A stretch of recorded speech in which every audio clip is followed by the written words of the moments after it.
चिकित्सा या बीमारी को ठीक करने से जुड़े किसी भी मामले में न तो सलाह दी जाती है और न ही कोई तरीके बताए जाते हैं। शुगर एक ऐसी बीमारी है जिसमें शरीर में ब्लड शुगर का स्तर ज्यादा हो जाता है। इसके कई कारण हो सकते हैं, जैसे कि शरीर का इंसुलिन का सही इस्तेमाल ना करना या फिर शरीर में इंसुलिन की कमी। जब आप शुगर खाते हैं तो आपका शरीर इसे ग्लूकोज में बदल देता है। ग्लूकोज का काम होता है आपके शरीर को ऊर्जा देना। ये आपके दिमाग, मांसपेशियों और बाकी अंगों के लिए एक तरह का फ्यूल है। लेकिन अगर आपके खून में ग्लूकोज का स्तर बहुत ज्यादा हो जाता है तो ये कई तरह की समस्याएं पैदा कर सकता है। शरीर में शुगर यानी ग्लूकोज मुख्य रूप से कार्बोहाइड्रेट से बनती है। जब आप कार्बोहाइड्रेट्स वाला खाना खाते हैं तो आपका पाचन तंत्र उसे तोड़कर ग्लूकोज में बदल देता है। ये ग्लूकोज फिर आपके खून में मिल जाता है। कार्बोहाइड्रेट्स एक तरह का पोषक तत्व है जो हमें ऊर्जा देता है। ये हमारे खाने का एक बड़ा हिस्सा होते हैं। कार्बोहाइड्रेट्स के 3 मुख्य प्रकार होते हैं: स्टार्च, फाइबर और शुगर। स्टार्च एक तरह का कॉम्प्लेक्स कार्बोहाइड्रेट है जो धीरे धीरे पचता है और आपको लंबे समय तक ऊर्जा देता है। फाइबर भी एक तरह का कार्बोहाइड्रेट है, लेकिन ये पचता नहीं है और आपके पाचन तंत्र के लिए अच्छा होता है। शुगर एक सिंपल कार्बोहाइड्रेट है जो बहुत जल्दी पच जाता है और आपको तुरंत ऊर्जा देता है, लेकिन ये आपके ब्लड शुगर के स्तर को भी तेजी से बढ़ा देता है।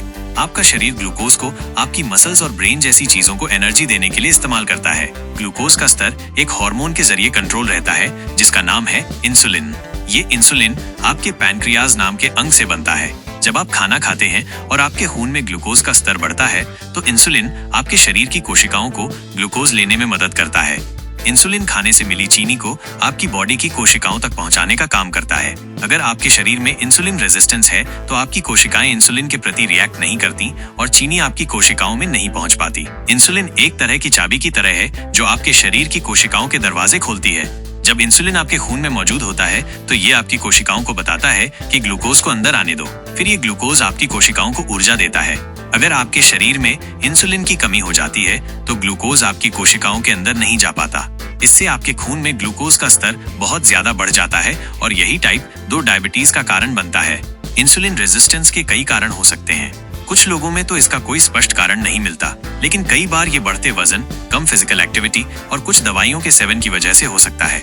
शुगर होने के मुख्य कारण ये हैं: फैमिली हिस्ट्री, यानी अगर आपके परिवार में किसी को शुगर है तो आपको होने का खतरा ज्यादा होता है।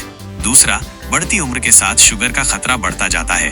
तीसरा, अगर आपका वजन ज्यादा है, खासकर पेट के आसपास, तो ये शुगर का कारण बन सकता है। अगर आपको लगता है कि आपको शुगर हो सकती है तो आपको एक डॉक्टर से मिलना चाहिए। वो आपकी जांच करके बता पाएंगे कि आपको शुगर है या नहीं। टाइप 1 शुगर में शरीर बिल्कुल भी इंसुलिन नहीं बना पाता। ये आमतौर पर बचपन या जवानी में शुरू हो जाती है। इसके होने का मुख्य कारण हमारे शरीर की अपनी ही कोशिकाओं पर हमला करना होता है जो इंसुलिन बनाती हैं। टाइप 2 शुगर में शरीर या तो पर्याप्त इंसुलिन नहीं बना पाता या फिर शरीर की कोशिकाएं इंसुलिन का सही इस्तेमाल नहीं कर पाती। शुगर के लक्षण कई बार मामूली होते हैं या फिर बिल्कुल नहीं भी होते, लेकिन कई बार इसके लक्षण दिखाई दे सकते हैं। इनमें से कुछ हैं: बहुत प्यास लगना, बार बार पेशाब आना, भूख बहुत लगना, थकान महसूस होना और धीरे धीरे वजन कम होना। शुगर को कंट्रोल करना संभव है। ये एक ऐसी बीमारी है जिसके लिए आपको अपने खान पान और लाइफस्टाइल में बदलाव करने पड़ सकते हैं। कई बार दवाएं भी लेनी पड़ सकती हैं। कई बार ऐसा होता है कि शुगर की दवाएं लेने के बाद या फिर कुछ खास चीजें खाने के बाद शुगर का स्तर तेजी से घट जाता है। इसे हाइपोग्लाइसीमिया कहते हैं। इसके लक्षणों में आ सकते हैं भूख लगना, पसीना आना, हाथ कांपना, घबराहट होना और दिल की धड़कन का तेज होना। अगर आपको लगता है कि आपकी शुगर कम हो रही है तो आपको तुरंत कुछ मीठा खाना चाहिए, जैसे कि 1 गिलास जूस या फिर कुछ कैंडीज। आजकल के खाने में छिपी चीनी बहुत ज्यादा होती है। ये चीनी कोल्ड ड्रिंक्स, जूस, बिस्कुट और बहुत सारे पैकेट वाले खाने में होती है। ये चीनी आपके ब्लड शुगर को बहुत तेजी से बढ़ा सकती है। शुगर प्राकृतिक रूप से फलों और सब्जियों में पाई जाती है, लेकिन इसे कई प्रोसेस्ड फूड्स में भी मिलाया जाता है। चीनी के बहुत सारे छिपे हुए नाम होते हैं। कुछ आम नाम हैं: फ्रुक्टोज, सुक्रोज, ग्लूकोज, माल्टोज और डेक्सट्रोज। ये सारे अलग अलग तरह की चीनी हैं। जब आप कोई पैकेट वाला खाना खरीदते हैं तो सामग्री जरूर पढ़ें और देखें कि इनमें से कोई नाम तो नहीं लिखा है। अगर आप शुगर को कंट्रोल करना चाहते हैं तो आपको ऐसी चीजें खाने से बचना चाहिए जिनमें छिपी चीनी हो। आपको फलों और सब्जियों पर ध्यान देना चाहिए क्योंकि इनमें फाइबर होता है जो ब्लड शुगर को धीरे धीरे बढ़ने देता है। चावल खाने से भी ब्लड शुगर का स्तर बढ़ सकता है, खासकर अगर वो व्हाइट राइस हो। व्हाइट राइस को बनाने के दौरान उसका फाइबर निकाल दिया जाता है, जिससे ये ब्लड शुगर को तेजी से बढ़ा देता है। ब्राउन राइस में फाइबर होता है, इसलिए ये ब्लड शुगर को धीरे धीरे बढ़ाता है। अगर आपको शुगर है तो आपको ब्राउन राइस खाना चाहिए और व्हाइट राइस कम खाना चाहिए। आप चाहें तो रोटी या मक्की की रोटी भी खा सकते हैं। गेहूं में सीधे तौर पर चीनी नहीं होती है, लेकिन इसमें कार्बोहाइड्रेट्स होते हैं जो आपके शरीर में जाकर शुगर में बदल जाते हैं। इसलिए अगर आप बहुत ज्यादा गेहूं का आटा खाते हैं तो इससे आपका ब्लड शुगर का स्तर बढ़ सकता है। अगर आपको शुगर है तो आपको गेहूं का आटा कम मात्रा में खाना चाहिए और साथ में और भी फाइबर युक्त चीजें खानी चाहिए। शुगर एक खतरनाक बीमारी हो सकती है। अगर इसे कंट्रोल ना किया जाए तो इससे कई गंभीर समस्याएं हो सकती हैं, जैसे कि किडनी का खराब होना, आंखों की रोशनी कमजोर होना, दिल का दौरा पड़ना और यहाँ तक कि पैर का कट जाना भी पड़ सकता है।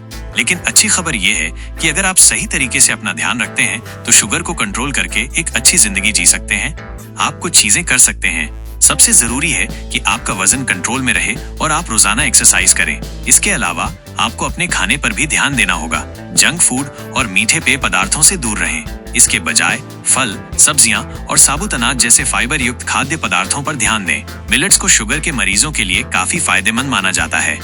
मिलेट्स या बाजरा एक तरह का अनाज होता है। ये ब्लड शुगर को तेजी से नहीं बढ़ने देते। मिलेट्स में कई पोषक तत्व होते हैं जो शुगर के मरीजों के लिए अच्छे होते हैं।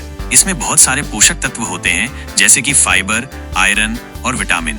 मिलेट्स कई तरह के होते हैं जैसे कि ज्वार, बाजरा और रागी। इनमें फाइबर बहुत होता है जो आपके पाचन तंत्र के लिए अच्छा होता है। दूसरा, मिलेट्स में कई विटामिन और मिनरल्स होते हैं जो आपके शरीर को स्वस्थ रखने में मदद करते हैं। तीसरा, मिलेट्स में ग्लूटेन नहीं होता, इसलिए जिन लोगों को सीलिएक डिजीज है उनके लिए ये एक अच्छा विकल्प है। मिलेट्स को पकाना बहुत आसान है। आप इन्हें पानी में उबालकर या फिर भूनकर खा सकते हैं। मिलेट्स को आप दिन में 1 या 2 बार खा सकते हैं। आप इसे नाश्ते में, लंच में या फिर डिनर में शामिल कर सकते हैं। अगर आपको शुगर है तो आपको दिन में कम से कम 1 बार मिलेट्स जरूर खाने चाहिए। मिलेट्स को आप अपनी डाइट में कई तरीकों से शामिल कर सकते हैं। सबसे आसान तरीका है कि आप इन्हें दलिया की तरह बनाकर खाएं। आप इन्हें रोटी में मिलाकर भी खा सकते हैं। आप इन्हें खिचड़ी में भी शामिल कर सकते हैं। इसके अलावा आप मिलेट्स का आटा निकालकर भी इस्तेमाल कर सकते हैं। शुगर को कंट्रोल करना संभव है। ये एक ऐसी बीमारी है जिसके लिए आपको अपने खान पान और लाइफस्टाइल में बदलाव करने पड़ सकते हैं। कई बार दवाएं भी लेनी पड़ सकती हैं। लेकिन अगर आप सही तरीके से अपना ध्यान रखते हैं तो शुगर को कंट्रोल करके एक अच्छी जिंदगी जी सकते हैं।